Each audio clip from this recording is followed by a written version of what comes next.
Jealousy is a female's trait. And the maid turn a Tina when I'm about my cake. Got the ride for the cars, you could beat my bait. With these bars, I'm a star, won't shoot till I'm great. What is going on, y'all? We are back again with another Finesse Reality with your boy D. What's good, y'all? Thank God. The challenge, Chance versus Stars, is finally over. Man, I've been waiting for this day to come. Chance just ran through the Stars. It was just a slaughterhouse. And it was just so much. Chance ended up winning, of course, like we all knew they would. So it is a good feeling to know that that is finally over. And I do not have to watch that anymore. I mean, I didn't have to watch it to begin with. But I really am dedicated to these shows. Even if I don't cover them, I still like to see the outcomes. But that is not why we're here today. We are here for the challenge, Vendettas, Season 31, Episode 2. That is what we're here for, so we are going to get into that. So after this first episode, they come back. 2 people have been sent home, Nicole and Rogan. They're gone, and now they're finally in the house, and they're really trying to get to know each other. Like I said on the other episode, they were trying to starting to fill in places on who's going to align with who's going to try to work together. But like I said on last week, was that Marie was trying to turn people against Cara Maria. And then this week, Marie comes up to Cara Maria and is like, hey, I really think me, you, and Kayla need to amend things. We need to get things, that we need to work things out so we can make it out of this house alive. We can take out these new people. So it was really, she's trying to play both sides of the house, and that is what she does. She did that last season as well on the Dirty 30, and that's how she ended up getting caught up in a whole bunch of mess, because she was trying to be on Kayla's side and trying to be on Cara Maria's side and try to play the middle. So now she's trying to play the middle of the new people and play the middle of the vets, and it's gonna blow up in her face soon. I just, I like I said, I don't like her. I don't like people who play the middle. I want you to declare your side and let me know that you're my enemy, or let me know that you're my friend. I don't like people who just play and float in between the two, and then whenever they find the best opportunity, they're just going to jump to that side or jump to the other side. And another thing that I picked up on these first couple of minutes opening up, Natalie from Big Brother, she really has a type. Now, the type isn't a physical type, it's a mental. She really likes childish people. So Johnny Bananas, he is super childish, and we have seen that time and time again of how childish he is.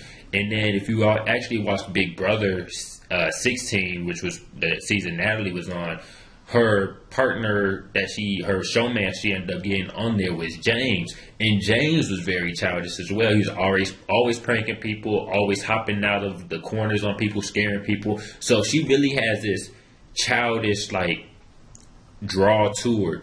I don't know what it is. Maybe it's her mom instincts taking over. Like, she really likes that. Like, she even commented on it. She was like, it's real refreshing. He's childish. So I really think that is a sign in her taste right there. I mean, it's nothing wrong with it, but I don't know how you want to take care of a grown man. That's on you. And another thing I do want to point out, this is just some random facts that's just been, going on in the first couple of minutes.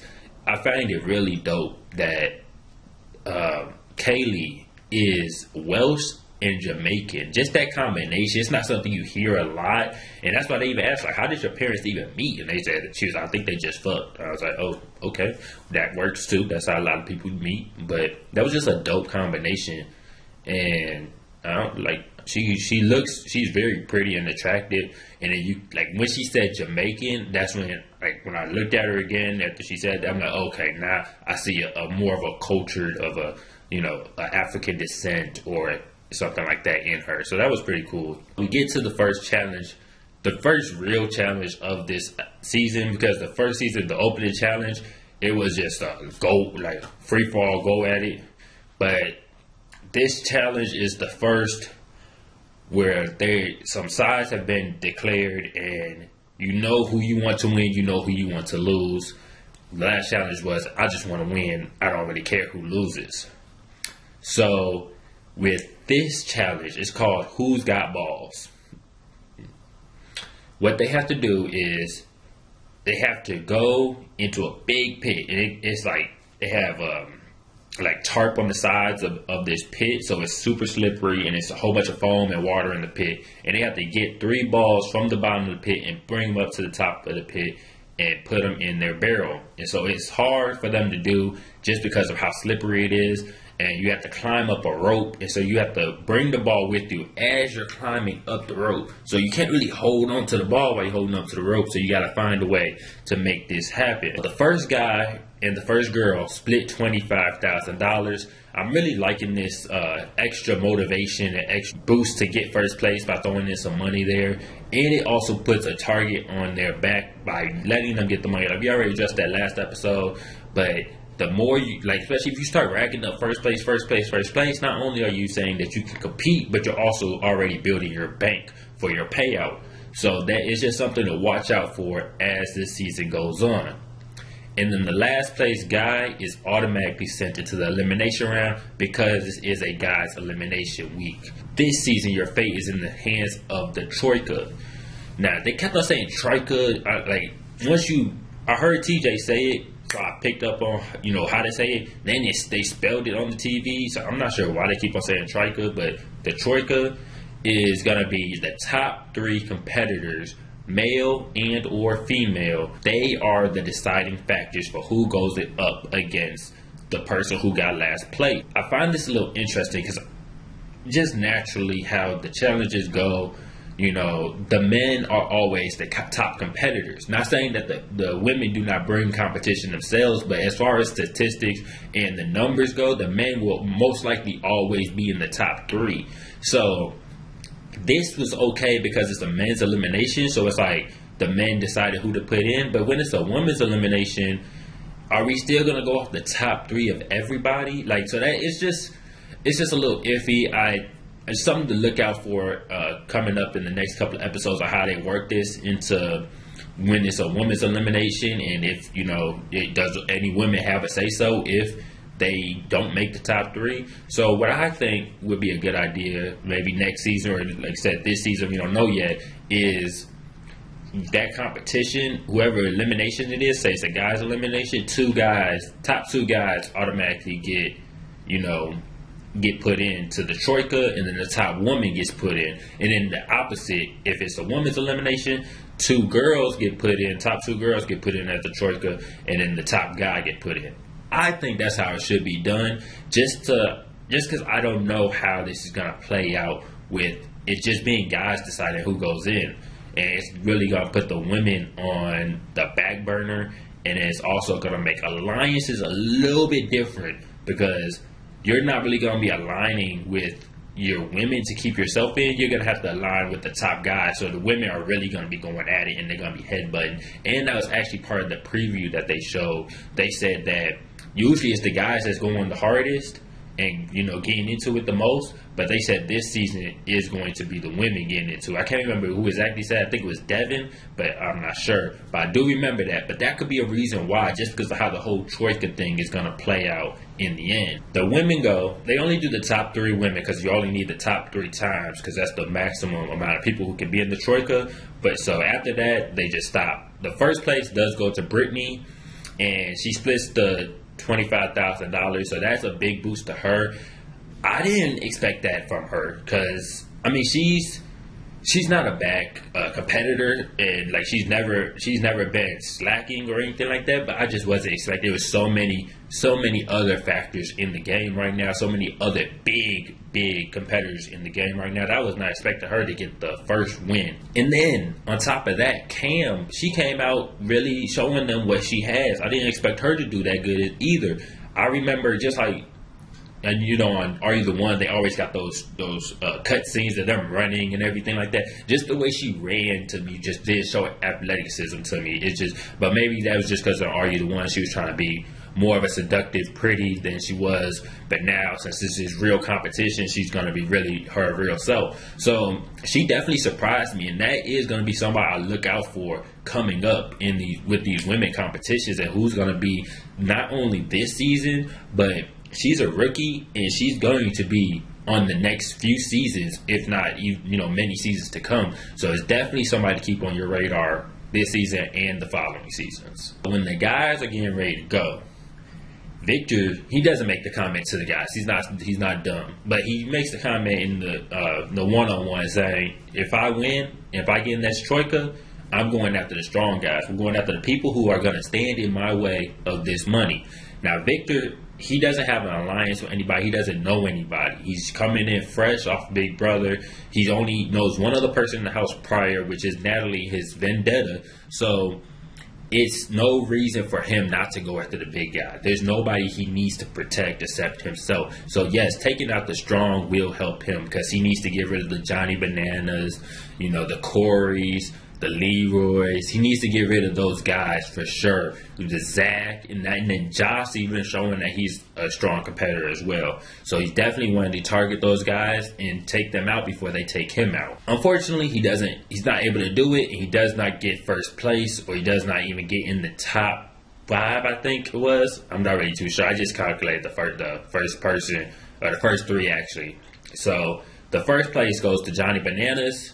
Unfortunately, I don't know how they let him win so much. I really feel like he's not an easy person to beat, but you can outcompete him. So I don't know what it is. He be having luck on his side, white privilege on his side, whatever it is, whatever you call it, I do not know, but it works for him. The troika ends up being Johnny Bananas, Kyle, and Brad. Brad snuck in on the third person and took out Brittany. So Brittany did win the money and the first place for the women, but she is not part of the troika. Like I said, it's top 3 out of everybody. That's what I'm saying. I'm real interested how this is going to work out for everything. And Nelson got last place. It's just like I said, I'm rooting for Nelson just because he's black. Literally, that's the only reason I'm rooting for him, because I really don't care for Nelson. I never really have cared for him. He to me, he is just dead weight for Corey. Corey needs to cut that man off. I understand y'all could be friends outside of this house. Y'all could be whatever. But when it comes to this house, they should not be friends just because Nelson is going to be the reason Corey goes home. If not, they're always, no matter how many seasons they go on, they're always going to pit Corey and Nelson against each other in the elimination. It's no matter what. It's just what you're supposed to do. And so by Nelson steadily, this is not the first time, Nelson has steadily got last place. And whenever Nelson gets last place, Corey just automatically knows, I'm going to be voted in.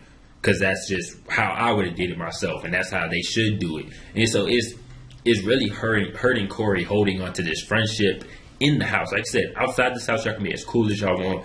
Do that's your boy, whatever. But when y'all get in this house, y'all really gotta separate yourselves so you can have a better game, and so they don't pit you against each other. Because this constant getting put in because of Nelson is gonna get sick and tired, and he's already talking about. He's like, man, this is the 3rd season I have been in the first elimination.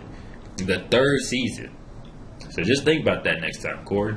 The troika, they end up going into the room and they have to deliberate amongst each other. They each have to put up a nomination for who they want to eventually vote for to go into the elimination. It's not everybody voting, so there's really no burn votes this season because it's only the troika voting to get who wants to be put into the competition. They select Corey, of course. No doubt about it. They select Corey. They select Tony.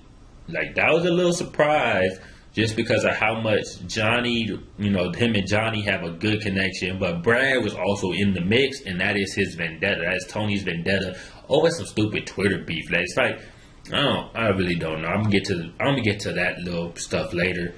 But they also select Victor. That was a bit of a surprise to me. I think what that was, though, was more of we don't want to upset anybody. So we're not going to, Devin's name came up. You got Zach out there. You got all these strong competitors that have, been on the challenge before and have proven themselves.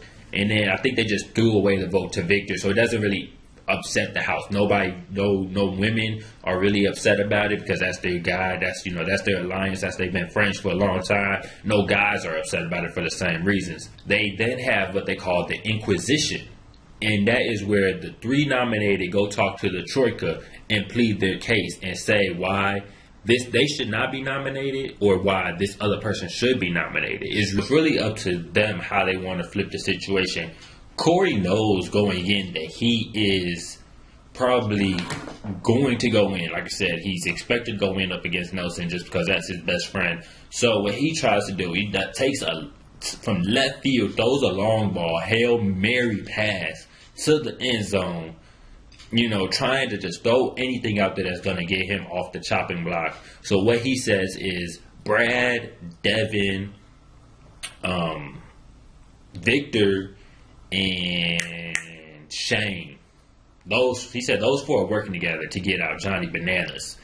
And if he could have played it right, I think he could have made it work. I think he stretched it a little bit too far. And then Victor's there to defend himself. Brad's there to defend himself. So he should have chosen 2 people that are already there, because it's going to be 2 people against your 1. And they're both saying, no, we're not in an alliance. No, we don't have anything to do with each other.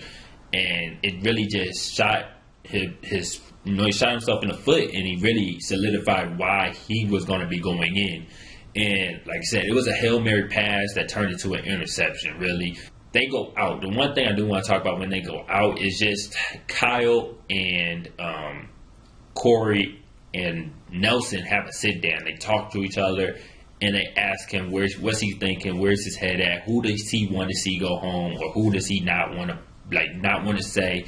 And they end up shaking hands, saying, Kyle says, if I don't say your name, you don't say my name, talking to Corey and Nelson. They shake on it. He's like, yeah, I'm a man of my word. You got me. He never says, I'm not going to say your name. He's just solidifying, if I happen to not say your name, you're not going to say my name next week. He's not saying, I'm going to save you this week and you save me next week, or, whenever. That's not what he said, but that's how they took it. But then when it comes down to the actual elimination, he does say Corey's name, and Corey gets voted in with a 3-0, all 3 votes went to him. Like, nobody else voted for anybody else. It just was no purpose. They know that they're an alliance. They're an agreed upon alliance. They don't have to speak to each other to even know that they're going to be working together. So this is another thing I find interesting about this new edition of the Troika. So what happens when the Troika each vote for their person they nominated? So there's 1 vote per person. It's just a tie. And that's going to be really interesting. And knowing how the challenge works, you do not want to tie, because it is going to flip on you. Just like on Champs versus Stars, when the Stars tied, the Champs ended up voting the person in. So this is just what I think. If they happen to do that, which I can't imagine that's gonna come, it's gonna be, at least talked about. Like, somebody's gonna be like, I want to vote for my person. They want to vote for their person. The other person wants to just vote for their person as well. So what I say what happened was probably all the people on the chopping block get taken off the chopping block. And then even maybe the person that's up for elimination gets taken out of elimination, and then the 3 Troika have to go at it. That's how I would want to see that done if it was a tie. I would want to see the Troika, because that's going to be your top competitors for that week. Probably consistently the top competitors over the past few weeks. I would want to see them go at it and one of them go home. That would be exciting TV. That'd be, a challenge I want to see. We actually don't end up seeing the elimination challenge, but, next week they're going to open up with it. I really think that was a good close for them. Just tease you a little bit, because not only did they tease us with the challenge, they also teased us with some new information and a twist to the game. TJ says, being nominated isn't a bad thing, because you may be able to blow up your Vendettas game with a grenade. He doesn't say what the grenades are, what they do, or anything. So it's gonna be crazy about what this could be. You know, if y'all got any ideas or speculations of what is going to be, drop them in the comments below. I really want to hear what y'all have to say about that. I think it's going to be like you win the elimination and you get to challenge the Vendetta. Like, if you think you can beat your Vendetta right here, right now, let's go at it. That's what I think is going to happen. And that's going to be crazy because some people are going to start taking shots at, like, this grenade is going to get used. Like, and there's a lot of people from the Dirty 30 in this challenge. And what we've seen on the Dirty 30 is they are not scared to make those moves and make their way to the top and take out whoever is in their way. Oh, and another thing I gotta point out this episode, I didn't really talk about it last episode with Marie and Kyle making out and they was drunk, whatever. But Cara Maria ends up stealing Kyle away from Marie. Kyle says, I shouldn't have made out with Marie the first night. Now, I was really feeling Cara Maria. Like, that's what I was fancying. You know, he's from England and stuff. That's what I was fancying. She ends up getting him. And they end up in the bed together. And, you know, like my boy Malcolm said, you know what go down in the boom boom room. But they wasn't in the boom boom room. They was on the top bunk. I don't know. I can't even do that in college. A top bunk? That's a little hard. That is basically all the show. That is the second episode of the challenge, season 31, Vendettas. I am super excited. Like I said, it's still going to be some great competition to come. It is just getting warmed up. Yeah, we haven't even seen anything yet, to be honest. So it's really going to be interesting how these next few episodes play out and how these lines in the house start getting drawn. Like they said in the first episode, everybody's cool until they're not cool. So it's like, once those shots start going, they just boom, boom, boom, boom, boom. They're just going to keep on going for the rest of the season. They're not going to stop. One last thing I do want to make a note on is these Vendettas. They really reached with the name. They could have just called it something else instead of having to call it Vendettas, because like this whole Big Brother Natalie versus Victor vendetta isn't that big of a vendetta. Like, I watch Big Brother religiously and I don't even remember what Natalie did to Victor to be such a big deal. But I did see on another YouTuber's comments that it was originally supposed to be Paul and Natalie, but Paul got injured right before filming started. So that does make more sense to me, Natalie and Paul, because like I said, Paul was the head of his group and Victor was underneath Paul. So I guess they just went to, take out the head and go to the next, the right-hand man, which was Victor. So, but that vendetta isn't that big of a deal to me, how they're really trying to play it up like they really have this big beef and everything. Like, Natalie wasn't the best Big Brother player, and she wasn't the most strategic player to be, a vendetta is like somebody that plotted against you. So it's just, I don't really like that beef. And another beef that I really feel like they're bigging up is this Alicia and Cam beef. Yes, Alicia did steal Eddie and slept with Eddie when Cam was a perfect match, but that was really Are You the One beef. I don't know if that carried out outside the house. That Are You the One season was like, what was that? Was that last season? No, it wasn't. So it wasn't the season that just went off. I think it was the season before that. So it's almost been a year, 2 years, going on 2 years since that season. Or even more than that, because that's when the season aired. So it's been a while since this beef has really been, started. I don't think it's that big of a deal. Eddie's in the house right now with Cam and Alicia. It doesn't look like Cam and Eddie are together. I haven't seen any other scenes, any scenes with them talking at all. And Alicia's with Corey now. So I don't know how that is such a big beef. So there's a few beefs. Like I said, then they got the Twitter beef with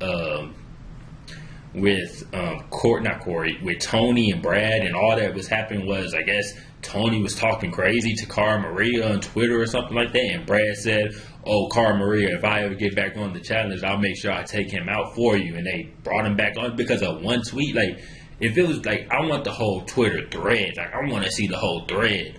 And I'm not really feeling this beef. I like the name Vendettas. I like the whole idea of blowing up your Vendettas game. But I think they could have found better Vendettas. If you really wanted a Big Brother beef, the real Big Brother beef, if you wanted it, you would have brought Corey and Paul. You would have brought those two on. If you really wanted beef from Big Brother, those would have been the people you brought on. For like, just to be honest, even though Cody is on The Amazing Race, which is airing right now, it would have been a duel to see Cody and Paul to be able to put their hands on each other. Like, Cody was wanting to put his hands on him in Big Brother house, and Big Brother don't get down like that. But in the challenge, you put your hands on people. So I don't know. I'm just not really feeling the whole beef, build up and how they're really trying to sell it to us. Like I said, I watched not all the shows. I don't watch the UK shows, but watching the Big Brother and watching all these seasons of the challenge, they could have found some better beefs. I'm just saying. That's just my opinion. Don't shoot the messenger. I'm just one person. But that is all we have today for you guys. Don't forget to go ahead and like, comment, share, and subscribe. There's a bell down there. It's somewhere. It's over here. It's over there. It's somewhere down there. Go ahead and hit that bell. You'll get notified every time I post a video. And I do want to say I appreciate you all. Whether it's your first time, your second time, or your fifth time, however many times it is, I'm glad you tuned in this time. And I appreciate it. Roll your window and breeze through the grind. Feel the flow, the wind blows all the time. Find your wings and rule things as you climb, man. Can I be honest?